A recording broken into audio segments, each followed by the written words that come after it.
My name is Richard Ansett and I'm a photographer and I work with people, and I'm a portrait photographer, and I'm here in Hull because I have a very personal connection to Hull because I created a series of work here called Are You My Mum?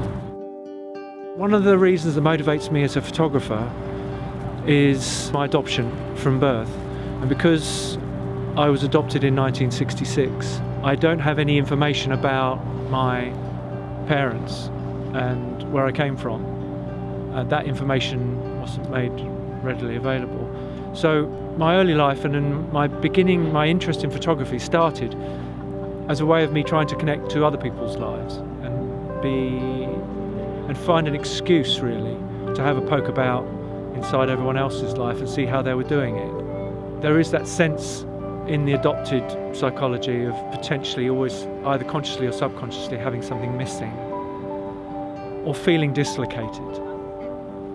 And I think my early relationship to photography was in a way of exploring what ordinariness was, what a normal life might be, that I was somehow extricated from and then placed into another life, which is parallel, a good life actually, a very good life, but a parallel life to the life I could have been on. And you're sort of wrenched away from that in a pre-memory as a baby, and then placed into another life, but you know that that's happened.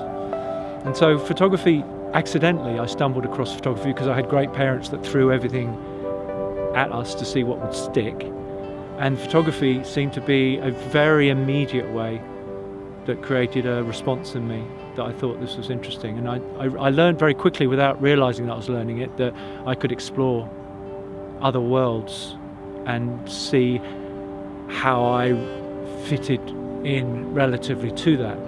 So my portraits are very much me in the room with people. You don't see me, but they are portraits. So I will go to someone's house, and most often I'll go to someone's house and literally I'm in the room with the people and start to sort of look at what other people's lives were like. I didn't actually realise that this is what I was doing, by the way. This is all being a middle-aged man now. I've had time to think about it, and I go back and go, oh, that's what I do. At the time I was just fascinated by other people, but in hindsight it's very much a fascination with this idea of celebrating other people's lives relative to my own. So I was probably being quite hard on myself, but I was kind of like looking at other people's lives as a more complete version of my own, because I always felt incomplete. And that inspired a whole career in photographing other people. I think my personal opinion of art is a language that replaces normal language. So we can't find the words to express what we're feeling. We don't know why we feel like we do.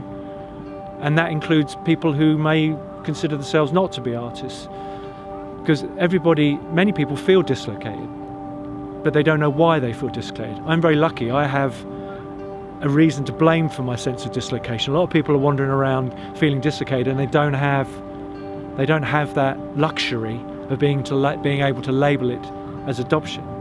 So in a way I'm a kind of a poster boy for everyone else's dislocation, which hopefully means that my work's more accessible beyond just my story.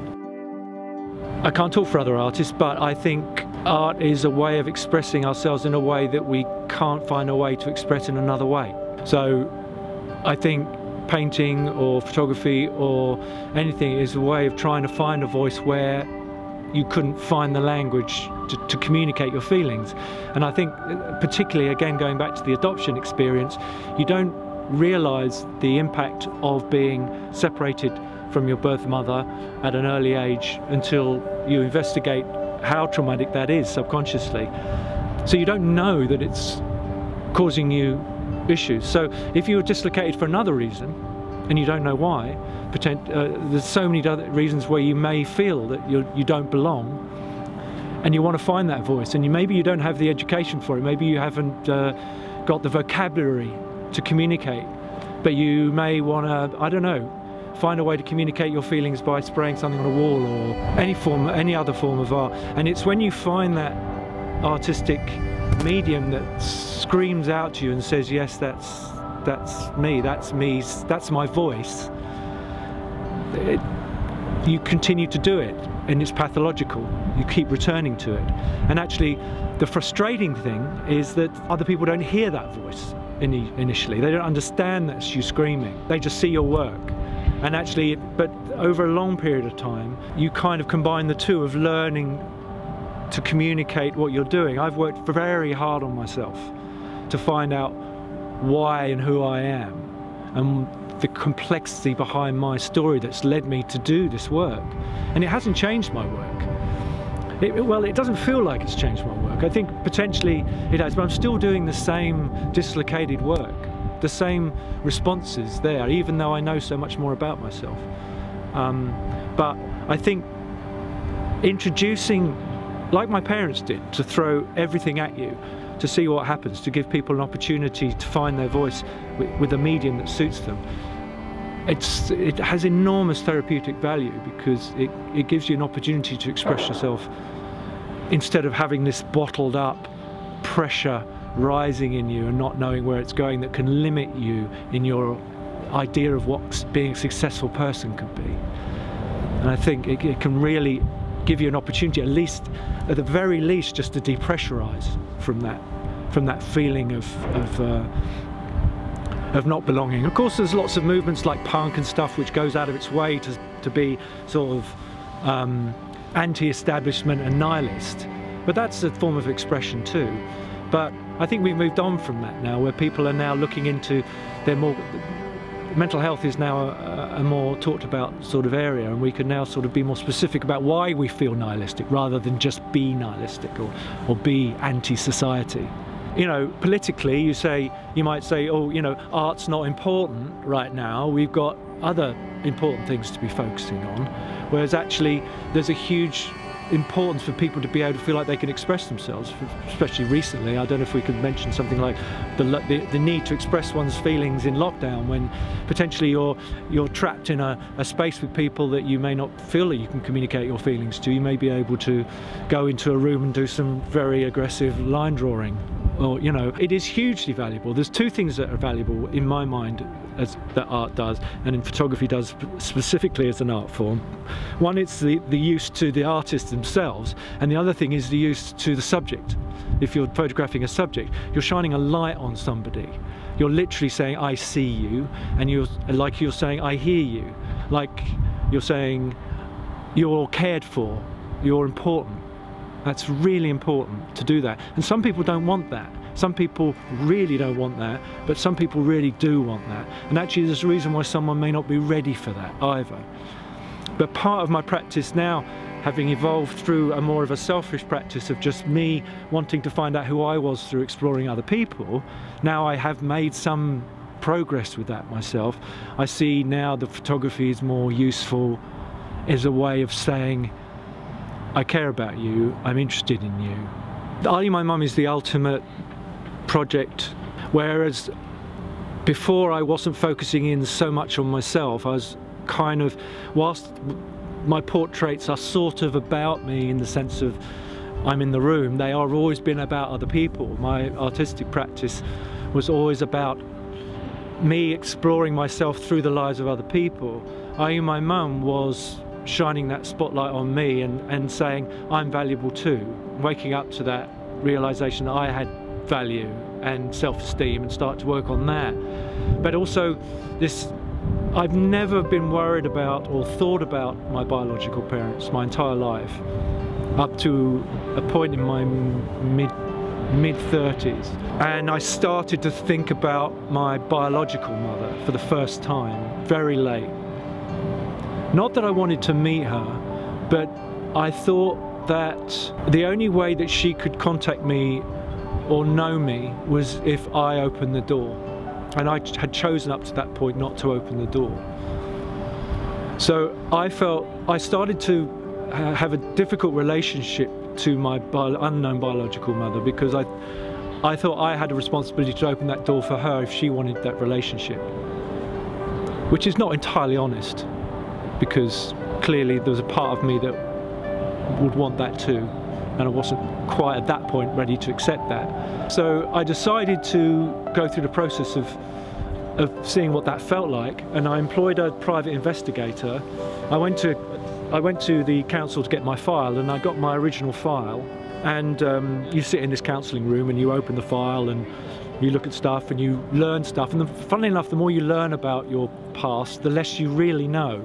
It's very confusing. So I eventually contacted a private investigator. They don't charge very much. It was not like Magnum. And we found out that my mother, we found out a few things, but we found out initially that my mother lived in Hull. Through a friend of a friend. It was very difficult to find her, but we found out that she lived in Hull. We didn't know exactly where she was or who she was, but we knew she lived in Hull. And then through that process, through the investigator, we sent some tentative explorations to make contact with her. And we asked how she felt about moving that process forward, and she very quickly said she didn't want anything to do with me. So that's very difficult to even say that now, weirdly. It's very strange because it's another rejection from the original subconscious rejection of being given away by that same person as a child. And you're like, oh, okay, fine. But my response to that was to somehow kind of deal with that emotion of that rejection. I was completely totally respecting her views, was to try and find a way to deal with that. So I got on a train and I came to Hull to be in the city where she was. For no reason. It wasn't an art project at all. I just thought, right, I'll get on the train. I came up with some spurious excuse, but I basically got on the train and came up to Hull, and I was just in Hull, and it was the closest I could be to her without knowing her. And while I was here, I was just walking around, you know, pottering around, looking at the city and just discovering the city. I started noticing old ladies of the age that she would be at. And I started to have this very strong emotional reaction to every old lady I saw, that it could be her. It's very powerful, and I'd just like to stress that it still happens now, coming up today. I got off the train and there was an old lady with you know, one of those frames for walking. Literally, as I walked out of the station, there was an old lady there, and I immediately thought that could be my mother as I stepped out of the station today, which is why I come back here. So I cannot stress how emotionally connected I am to being here, because it's a place of almost knowing something. But it's so interesting to know that as a relatively sensible person, I'm making these very strange emotional connections to these people. So it wasn't going to be a project, but at that point I felt like I should record. I didn't bring a camera with me to Hull that first visit when I came to just be near her. So I went to a chemist, and it was actually before mobile phones, just before mobile phones, so it's quite a few years ago. So I've got these instant throwaway windy cameras, and just started photographing, following ladies of a certain age and photographing them around the city. Not saying hello to them, because also there was this distance, which was also artistically, it represented my fear of necessarily not being ready to even confront her directly. So they had a strange distance to them, sort of daring to be nearer but not. And I created this set of images, and then went back to wherever I was, London, and then sat on the images for ages, for years, and they just sat, and I think it's very, very personal. I just wanted them recorded. I think in terms of photography as an art form, it's such a difficult art form to do something emotionally with, because it's a solid object, it's a metal and glass, and you know, how do you communicate emotions through that? That's very difficult. And so I thought, when I was walking around looking at the old ladies, I was thinking, you know, oh, this would be probably a good photo project. I'll go back to London, come back and do it again. But there's something about acting in the moment, while you're still feeling those things, will change everything you do. It changes every response you have if you're feeling it in that moment, the angle you choose, everything, in the same way as it does a paintbrush on a canvas. So I got the cameras and I did it whilst I was feeling so emotional and raw. about it, and created that series of pictures. And then years later, and I never did anything with it, and then years later Hull City of Culture came round. I thought, well, this is the time to do something with it. So at that point I formed it into this like a series of like lost cat posters that you'd put up if you'd lost your cat. I just created these A4 posters, and I just, for Hull City of Culture, I just, with no contact information on there at all. It just had all the pictures in these sleeves, and I just covered the city, a couple of hundred posters all over the city with "Are You My Mum?" with all these pictures of these old ladies all over the city for Hull City of Culture. And it wasn't about trying to find my mother still, because I had to respect her views, but it goes back to this idea of dislocation.